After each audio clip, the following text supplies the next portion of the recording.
नमस्कार दोस्तों, स्वागत है आपका हमारे YouTube चैनल पर। आज बात करेंगे लद्दाख में बिगड़ते हुए हालात पर। लद्दाख में हाल ही में हुए आंदोलन के दौरान हिंसक झड़पें देखने को मिली, जिसमें 4 लोगों की मौत हो गई और 80 से ज़्यादा लोग घायल हुए हैं। इस आंदोलन का नेतृत्व पर्यावरणविद सोनम वांगचुक ने किया था, जिन्हें अब भी NSA के तहत जेल में रखा गया है। सरकार ने इंटरनेट सेवा बंद कर कर्फ्यू लागू किया था और बड़ी संख्या में प्रदर्शनकारियों को हिरासत में लिया गया। हालांकि 26 प्रदर्शनकारियों को हाल में रिहा किया गया है। सितंबर 2025 में हुई हिंसा तब भड़की जब हजारों लोग लद्दाख के विशेष दर्जे और स्वायत्तता की मांग को लेकर शांतिपूर्ण प्रदर्शन कर रहे थे और पुलिस द्वारा प्रदर्शनकारियों पर गोलीबारी व जबरन कार्रवाई की गई, जिससे तनाव और भड़क गया और शांतिपूर्वक आंदोलन हिंसक रूप में बदल गया। अब बात करते हैं आंदोलन की कि ये क्यों हुआ, लेकिन उससे पहले हमें लद्दाख के बारे में कुछ बातें जाननी जरूरी हैं। लद्दाख जम्मू कश्मीर का हिस्सा होने के चलते दशकों तक राजनीतिक हाशिए पर रहा।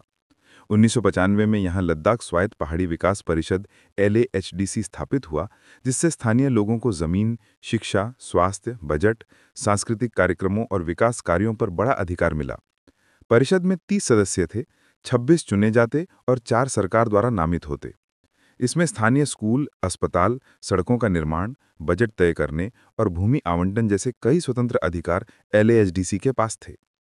2019 में जब लद्दाख केंद्र शासित प्रदेश बना तो लोगों ने सोचा कि अब विकास की राह आसान होगी, किंतु हुआ उसका उल्टा। प्रशासन का नियंत्रण उपराज्यपाल और केंद्र सरकार के पास चला गया और LAHDC की शक्तियां सीमित हो गईं। अब परिषद सिर्फ स्थानीय योजनाओं, संस्कृति और छोटे प्रशासनिक कार्यों तक सीमित रह गई। LAHDC की शक्तियों के सीमित होने और जनजातीय अधिकारों की रक्षा के लिए आंदोलन तेज हो गया। सोनम वांगचुक ने नेतृत्व में सर्वप्रथम 2023 में 5 दिन की भूख हड़ताल हुई। उसके बाद जून-जुलाई 2024 में 21 दिन का अनशन किया गया। सितंबर 2024 में दिल्ली चलो पदयात्रा भी की गई। जब इन सबसे भी बात नहीं बनी तो 10 सितंबर 2025 को शहीद पार्क लेह में 35 दिन के अनशन का आरंभ किया गया, जिसे हिंसा के कारण 15वें दिन समाप्त करना पड़ा। उसी दिन 4 लोगों की मौत हो गई और 70 से अधिक लोग घायल हो गए।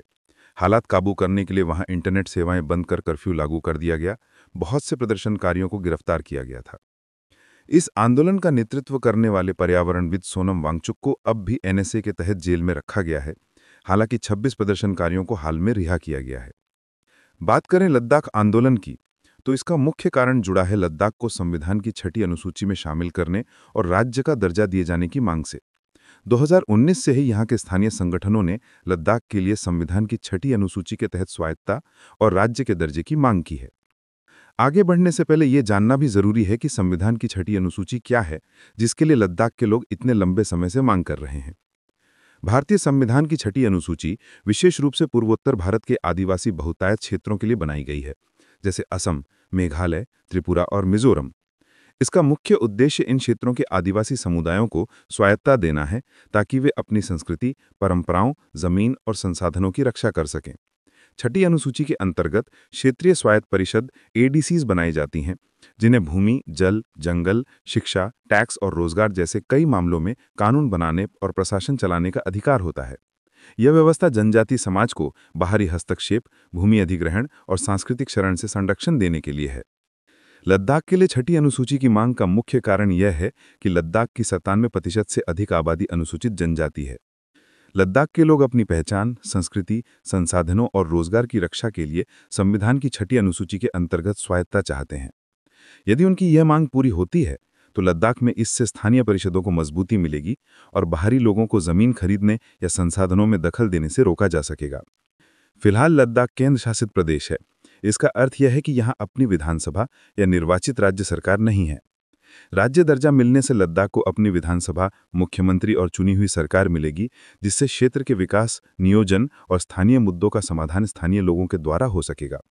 राज्य दर्जा मिलने पर क्षेत्रीय जनता को प्रत्यक्ष राजनीतिक अधिकार और उचित प्रतिनिधित्व प्राप्त होगा।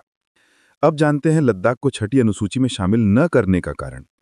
सबसे पहले तो इसे संविधान में संशोधन करके ही लागू किया जा सकता है, क्योंकि अब तक यह सिर्फ पूर्वोत्तर राज्यों में है। सरकार का तर्क है कि लद्दाख अब अधिक रूप से सामाजिक मुख्यधारा में शामिल हो चुका है और 6ठी अनुसूची लागू करने से सेना, पर्यटन और आर्थिक विकास प्रभावित हो सकता है। इसके अलावा बड़ी परियोजनाओं, भूमि और संसाधनों पर आर्मी और प्रशासन का नियंत्रण जरूरी माना जाता है। आंदोलनकारियों का केंद्र सरकार पर आरोप है कि वह लद्दाख की स्थानीय पहचान, संसाधनों और पर्यावरण की अनदेखी कर रही है और बड़े स्तर पर सौर ऊर्जा, जल विद्युत और मनन परियोजनाएं लागू की जा रही हैं। फिलहाल लद्दाख के शीर्ष संगठनों ने अभी किसी भी सरकारी वार्ता को अस्वीकार कर दिया है, जब तक कि गिरफ्तार नेताओं की रिहाई व इंटरनेट बहाली नहीं होती। आंदोलन अब भी छठी अनुसूची, पूर्ण राज्य का दर्जा और स्थानीय अधिकारों के लिए जारी है, जिसे लद्दाख की जनता अपने भविष्य के लिए जरूरी मानती है। लद्दाख की स्थिति अभी संवेदनशील है। स्थानीय लोग शांतिपूर्ण संघर्ष जारी रखने की बात कर रहे हैं और केंद्र सरकार से संरक्षण और राजनीतिक अधिकारों की स्पष्ट गारंटी मांग रहे हैं। तो दोस्तों, आज की वीडियो में इतना ही। जानकारी पसंद आई हो तो वीडियो को लाइक व शेयर करें और चैनल को सब्सक्राइब करें। मिलते हैं अगली वीडियो में नई जानकारी के साथ।